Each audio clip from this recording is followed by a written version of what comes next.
Imagine a candle in a storm.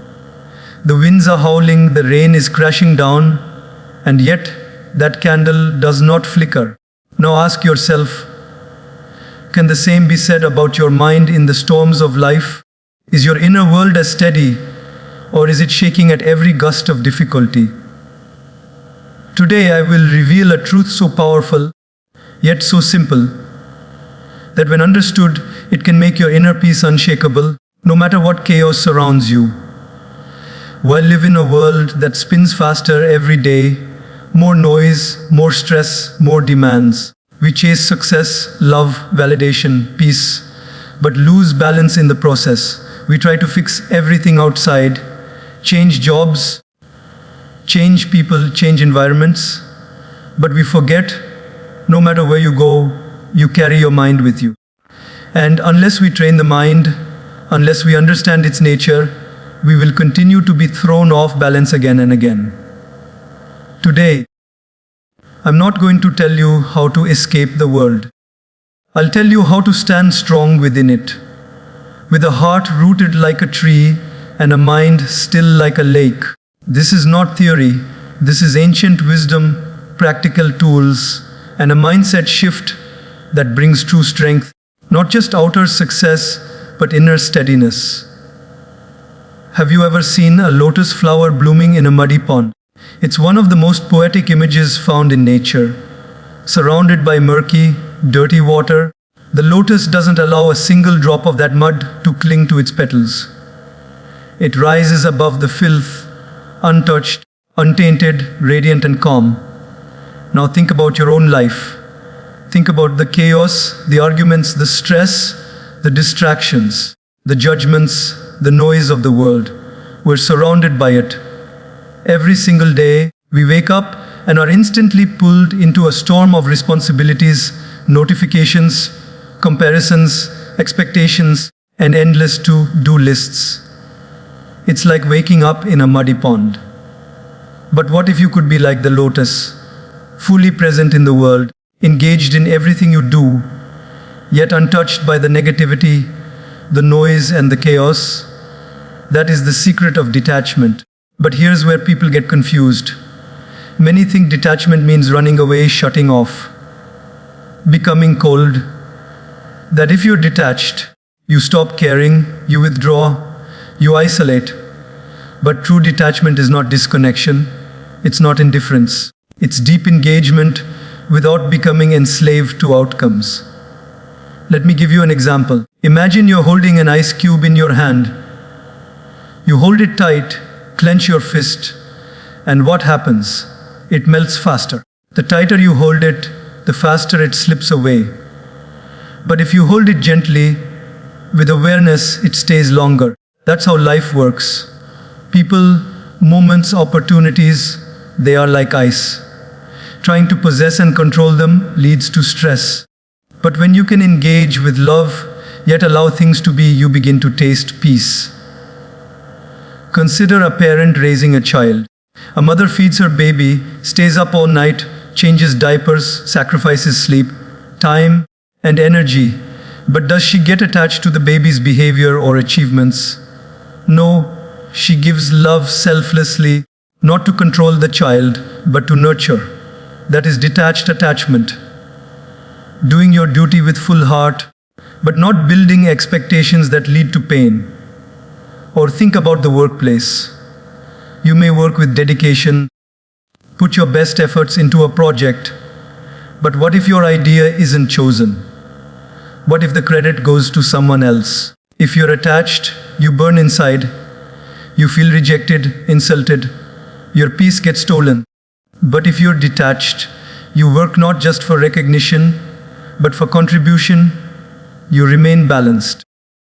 You enjoy the process more than the prize, and that gives you an edge others don't have. Detachment doesn't mean you stop loving. It means you love freely. It means your peace doesn't depend on someone else's behavior. You don't lose yourself in others. You maintain your inner space, your dignity, your clarity. Even in relationships, let's say your friend didn't call you back. If you're attached, your mind will spiral. Why didn't they respond? Did I say something wrong? Don't they care about me? But if you're detached, you'll still care, but not collapse. You'll give space, assume the best, and not let your mind become a courtroom of assumptions. That is inner freedom. Now think about social media. One moment, you get likes and comments, you feel validated. The next, it's quiet. No one notices your post. And suddenly, you feel invisible.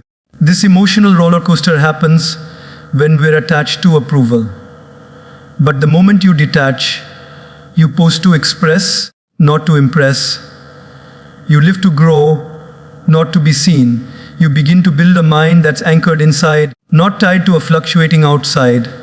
So how do we develop this detachment? It starts with awareness. Every time your peace depends on something or someone outside of you, pause. Ask yourself, is my happiness hanging on something I can't control? If the answer is yes, loosen the grip. Don't run away. Don't become passive. Just release the tight hold. Do your best, but don't let your soul be tied to the outcome. It also requires reflection. At the end of the day, sit with yourself. Ask, where did I react? Where did I feel disturbed? What was I attached to? These reflections turn your mind into a laboratory, and every day becomes an experiment in conscious living. And above all, it requires connection to something higher, a sense of purpose, stillness, or divine understanding. When we realize that life is flowing according to a greater rhythm, we no longer feel the need to control every beat. So next time life tests your balance, when someone criticizes you unfairly, when plans fall apart, when people don't appreciate your efforts, remember the lotus. You are not here to escape the mud. You are here to rise through it. Be involved, be loving, be passionate. But never let the world disturb your core. Because detachment doesn't mean you have nothing, it means nothing has you. And that is where true balance begins. Have you ever watched a kite soaring high in the sky? It dances freely, gliding gracefully with the wind. But no matter how wild the wind gets, no matter how strong the pull, it doesn't fly away aimlessly. Why? Because it's anchored by a thread held firmly in someone's hand. Now imagine if that thread snapped. The same kite, once so elegant and controlled, would start to spiral. It might still fly, but now it would be at the mercy of every gust. No direction, no control, no stability, just motion, chaotic, uncertain, and eventually a crash. This is how many people live their lives, moving, chasing, doing, but not anchored in anything deeper. They fly with ambition, but their thread is held by circumstances. And when circumstances change, when they lose a job, face rejection, encounter failure, or are betrayed, suddenly their confidence collapses and their balance breaks. Why? Because they were not anchored in purpose, but in outcomes. Purpose is the invisible thread that keeps your inner world stable while everything outside is shifting. It's the why behind everything you do. And when your why is clear, you can endure almost any how. Let me give you a simple example. Imagine two people cleaning a dusty floor. One sees it as a punishment, a boring chore. The other sees it as a way to create a pure, peaceful environment for others to feel calm when they enter the room. Same task, different purpose. One feels drained, the other feels fulfilled. This is the power of inner purpose. When you're connected to it, even the smallest act becomes meaningful. Let's say you're stuck in traffic on your way to work. The honking, the delays, the heat, it all starts to build irritation inside. But if your purpose is only to reach on time, your patience will vanish with every red light. But if your purpose is to show up to work with a calm mind and contribute your best energy, then even the delay becomes part of the process. You take a breath, you listen to something uplifting, and you stay grounded. Purpose is what transforms reaction into response. Take athletes for example. The best ones don't just train for medals, they train for growth, for discipline, for inner mastery. So when they lose a match, they don't break, because their self-worth wasn't hanging on the scoreboard, it was tied to the journey. The same applies to relationships. When your purpose is only to be loved, you might bend yourself to please others, fear rejection, and constantly feel insecure. But when your purpose is to give love, to grow through relationships, to evolve, you don't collapse when someone walks away. You learn, you realign, you stay steady. People often say, "I'm so lost. I don't know what I'm doing with my life." And my question is always, what are you anchored in? Because if you're only anchored in the next paycheck, the next weekend, the next distraction, then of course life feels shallow. But the moment you anchor yourself in something higher, whether it's to serve, to grow, to uplift others, to discover your truth, you begin to rise. Life becomes deeper. Even pain begins to make sense. Think about a tree. It stands tall and proud even in storms because its roots go deep. But imagine a tree that only looks good on the outside. Leaves green, flowers fresh, but its roots are weak. The first wind knocks it down. We spend so much energy decorating the outside of our lives, our image, our appearance, our possessions, but if we don't strengthen the roots, we remain fragile. Our purpose is that root. It grounds us when life throws the unexpected. Sometimes life won't go your way. People will misunderstand you. Plans will fall apart. Your efforts may not be recognized. But if you wake up every morning with a quiet conviction in your heart that says, "Today I live with purpose. I act with sincerity. I give my best, regardless of what I get in return," then you will walk through life with a strength that no storm can break. So how do we find this purpose? It doesn't have to be dramatic. You don't have to quit everything and go to the mountains. Start small. Ask yourself, why am I doing what I'm doing? Who am I becoming in the process? Let your actions be guided not just by goals, but by values. If you're a student, study not just to pass exams, but to learn how to think, to grow your intellect. If you're a business person, work not just to increase numbers, but to build something meaningful, something that uplifts lives. If you're a parent, raise your children not just to fit in, but to stand strong, to live consciously. Purpose is not about finding something.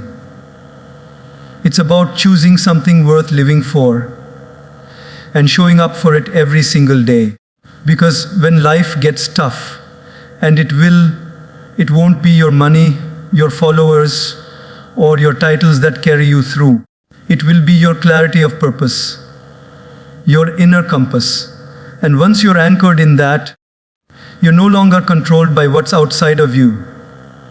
You become like the kite with a steady thread, free to move, yet never lost. Have you ever had a day where everything around you was perfectly fine? No major problems, no big failures, and yet something didn't feel right inside. Your body is present, but your mind is running. Somewhere in the past, worrying about something that already happened, or somewhere in the future, fearing what might go wrong. The sun is shining, the world is calm, but inside there's a storm. That's the nature of the mind. It's the most powerful tool we have, but also the most dangerous if left unmanaged. A trained mind can become your best friend. An untrained mind becomes your worst enemy. It is not the external world that truly disturbs us. It is how the mind interprets it. Think of your mind like a monkey, a wild monkey jumping from one tree to another. Never still, never satisfied. Now imagine giving that monkey some sugar, some coffee, and letting it loose in a shopping mall. That's the human mind on a normal day, constantly distracted, emotional, reactive, and restless. If we don't learn to train that monkey, it will drag us wherever it wants. You may have experienced this. You try to sit in silence, but your mind starts bringing up every embarrassing moment from 10 years ago. You try to focus on a task, and suddenly you're thinking about what someone said about you last week. You want to sleep, but your mind wants to solve every problem in your life at 2 a.m. The mind is not your enemy, it is your vehicle. But if you let it drive itself, you crash. To find inner balance, you must be in the driver's seat.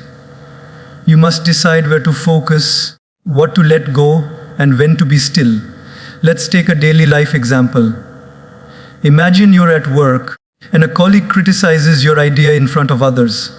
Your mind immediately flares up. How dare they? Why me? I'm not respected here. These thoughts may seem justified, but if you don't take control, they spiral. You start assuming, doubting, overthinking, and before you know it, your whole day is ruined. Not because of the comment, but because of what your mind did with it. Now, imagine the same situation, but with a trained mind. Instead of reacting, you observe. That was harsh. Maybe they're under pressure. Or maybe this is a chance to improve. You take a breath, you choose your response, you move on. The storm came, but you didn't let it enter. This is the difference between being ruled by the mind and ruling the mind. Most people wait for external peace, a perfect day, a quiet room, a gentle environment. But peace doesn't begin outside. It begins with the mastery of your inner dialogue, the voice in your head that's always talking. Training your mind doesn't mean silencing it completely. It means directing it consciously. Just like we exercise our bodies, we must also exercise our minds. And the exercises are simple, but powerful. One is awareness. Throughout the day, ask yourself, where is my mind right now? If it's complaining, judging, fearing, regretting, gently bring it back. Like a mother guiding a child home, bring your mind back to the present. Another is gratitude. The mind tends to focus on what's missing, what's wrong, what could go bad. But when you train it to look for what's going right, what you already have, what blessings surround you, your emotional landscape changes. Not because life changed, but because your lens did. A third is silence. Even 5 minutes a day of sitting with your breath, watching your thoughts without judgment, can slowly train your mind to slow down. Like calming wild waves, silence tames the chaos, and from that silence, clarity is born. Here's something profound: you are not your mind. You are the one observing the mind. Just like clouds float across the sky, thoughts pass through your consciousness. But the sky remains untouched. You are that sky, not the storm. And once you realize this, everything shifts. Someone insults you. You don't collapse because you know their words don't define your worth. A challenge arises. You face it with calm because your mind isn't panicking. It's present. You start living more in the moment, less in fear, more in understanding, less in reaction. A young man once came to a spiritual master and said, "I want peace." The master smiled and said, "Remove I, that is ego. Remove want, that is desire. What remains is peace." Mastering the mind is not about suppressing your thoughts. It's about becoming aware of them, so you are no longer controlled by them. It's about choosing thoughts that serve you and letting go of those that disturb you. It's about replacing reaction with reflection, anxiety with awareness, and overthinking with understanding. In life, You can't always control what happens to you, but you can always control what happens within you. That is the power of a mastered mind. Because if you don't train the mind, life will feel like a war. But once the mind is trained, even chaos feels like music. So don't let your mind pull you around like a leaf in the wind.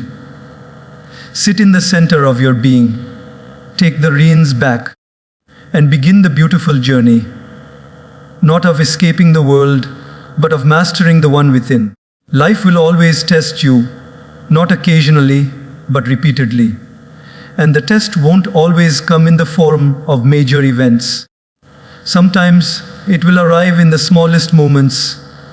Someone cuts you off in traffic, your friend forgets your birthday, a coworker takes credit for your effort, or your child throws a tantrum when you're already exhausted. These are not random disturbances, they're opportunities in disguise. Opportunities to choose, will I react or will I respond? This choice determines the quality of your life. Reaction is impulsive. It comes from a place of unconscious emotion, anger, fear, pride, or insecurity. It's like touching a hot stove and instantly pulling your hand back. No thought, no awareness, just survival instinct. But responding is conscious, it's thoughtful, it's mature, it's when you feel the heat. But instead of pulling back blindly, you pause, observe, and choose your next step with awareness. Let's take an example from daily life. You come home after a stressful day. You're tired. You just want peace. But your spouse or parent says something critical. Not cruel, just critical. A reaction would be to snap back. Why are you always pointing out what I do wrong? And now, tension begins to build. The air becomes heavy. One comment spirals into an argument. But what if you paused? What if you took a breath and said, I hear you, but I've had a really tough day. Can we talk about this after I've had a moment to settle down? That is a response. The first version adds fire to fire. The second brings water. Reaction leads to regret. Response leads to resolution. The problem is, we've been conditioned to believe that strength means reacting quickly, defending ourselves, proving our point. But true strength lies in restraint, in the ability to stay calm when everything in you wants to explode. Think of a matchstick. Strike it, and it produces fire immediately. That's reaction. But also think of a candle. It gives light, warmth, and calm. It takes time to light. That's response. Now, this doesn't mean suppressing your emotions. It means learning to manage them. Emotions are natural. Anger, sadness, frustration, they all visit us. But the question is, who's in control? You or your emotion? Imagine this, you're in a store. A stranger rudely bumps into you and doesn't apologize. Your ego rises. How dare they? You feel the heat building. But then you pause. Maybe they're having a terrible day.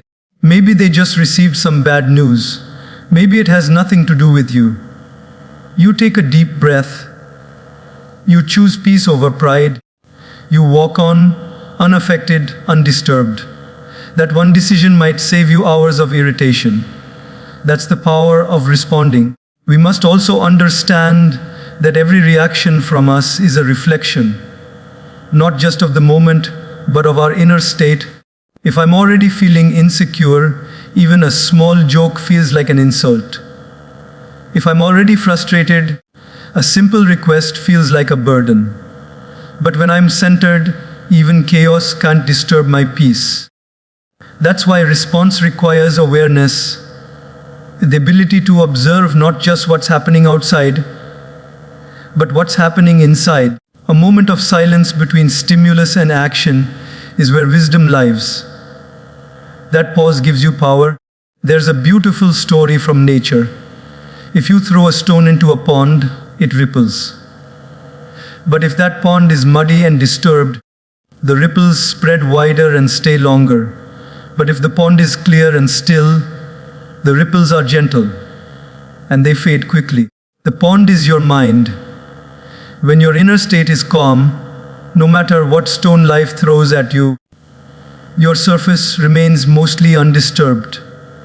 Here's the catch: people will push your buttons. Life will keep testing your patience. But every situation is an invitation to grow. When a child throws a tantrum, does a wise parent scream back? No. They understand the child is reacting emotionally. The parent remains composed, offering comfort or discipline with patience. Why? Because they have perspective. What if we extended that same perspective to adults, to our co-workers, our friends, strangers on the street? What if we recognize that most people are reacting from their own pain, stress, or confusion? When you respond with calm, you don't just protect your peace, you create a ripple effect. You model clarity. You teach others, without saying a word, how to stay composed in a chaotic world. And over time, this ability to respond rather than react becomes a superpower. You're no longer a slave to triggers. You don't let anger hijack your intelligence. You become grounded like a mountain, still, steady, unmoved by the storms around you. Think of the most admired leaders in the world. Spiritual teachers, wise mentors, humble guides. They all have one thing in common: emotional mastery. Not the absence of emotion, but the ability to manage it with dignity and wisdom. So how do we build this? Start small. The next time someone interrupts you, pause, breathe, smile even if it's just inwardly. Respond, don't react. Next time your plans are disrupted, don't complain immediately. Ask, what is life trying to teach me right now? With each moment, you retrain your inner world. You shift from emotional impulsiveness to intentional living. Because in the end, your life is not shaped by what happens to you. It's shaped by how you choose to respond. And that choice, though small in the moment, becomes the foundation of an unshakable inner life. Many people misunderstand the word detachment. They think it means becoming cold, distant, or emotionally numb, like cutting themselves off from the world to avoid pain. But true detachment isn't about disconnecting from life. It's about connecting deeper, with stability, with balance, and with inner wisdom. It's not about avoiding emotions. It's about not becoming a prisoner of them. Detachment is not indifference. Indifference says, I don't care.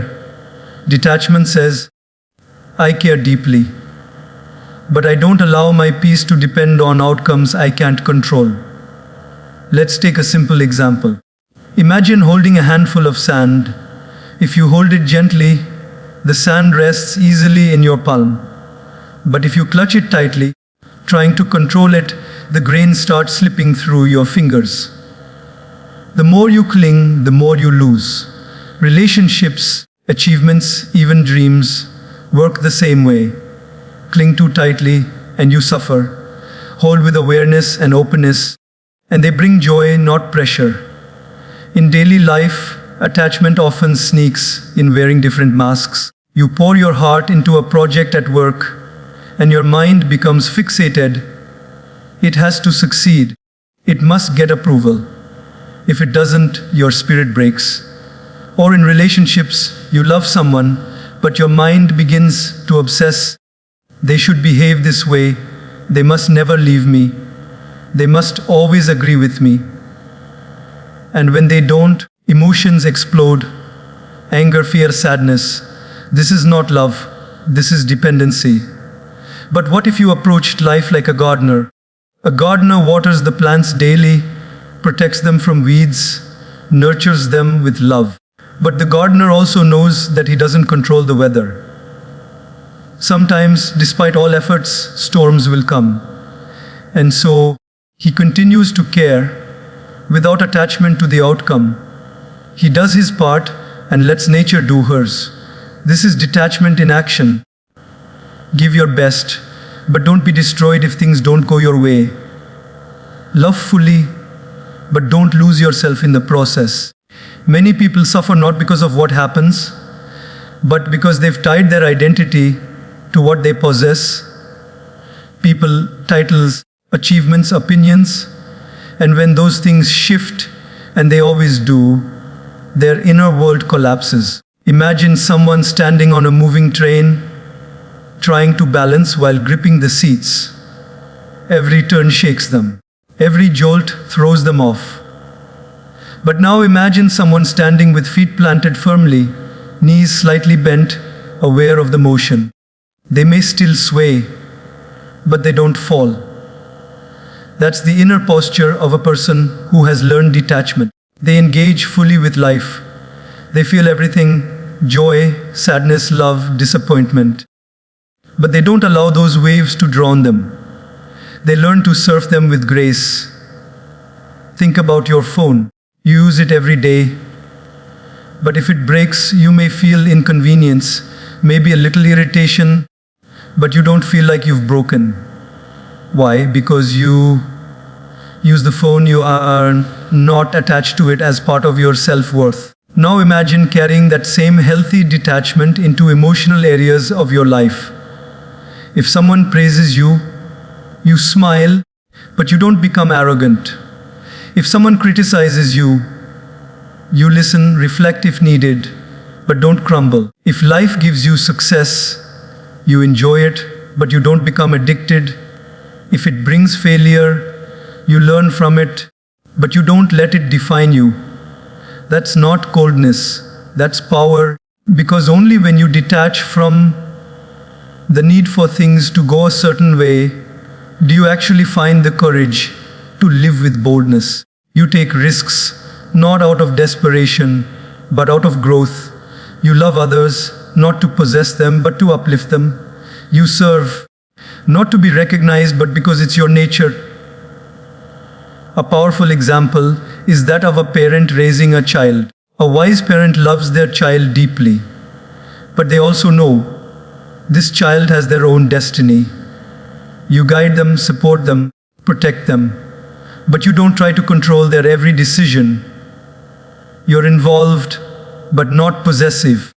That's detachment with love, not indifference. Similarly, in your own journey, you will meet people who may come and go. Not every friendship will last forever. Not every job will work out.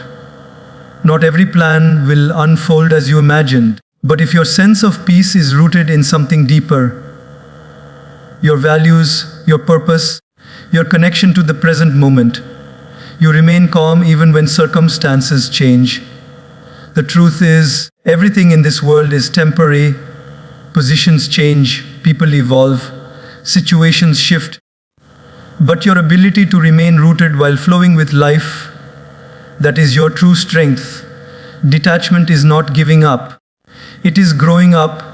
It's the wisdom to know the difference between what you can control and what you cannot, between action and obsession, between caring and clinging. So don't shut your heart. Keep it open. Love, give, express, support, feel. But don't make your happiness conditional. Don't let your inner weather change with every breeze outside. Walk into life like a river, flowing, giving, cleansing, but never stagnant. Let go of expectations, but never your effort. Detach from the results, but never from your sincerity. Because in that space, between care and control, you will discover a balance so deep, so steady, so liberating, that nothing in the world can shake it.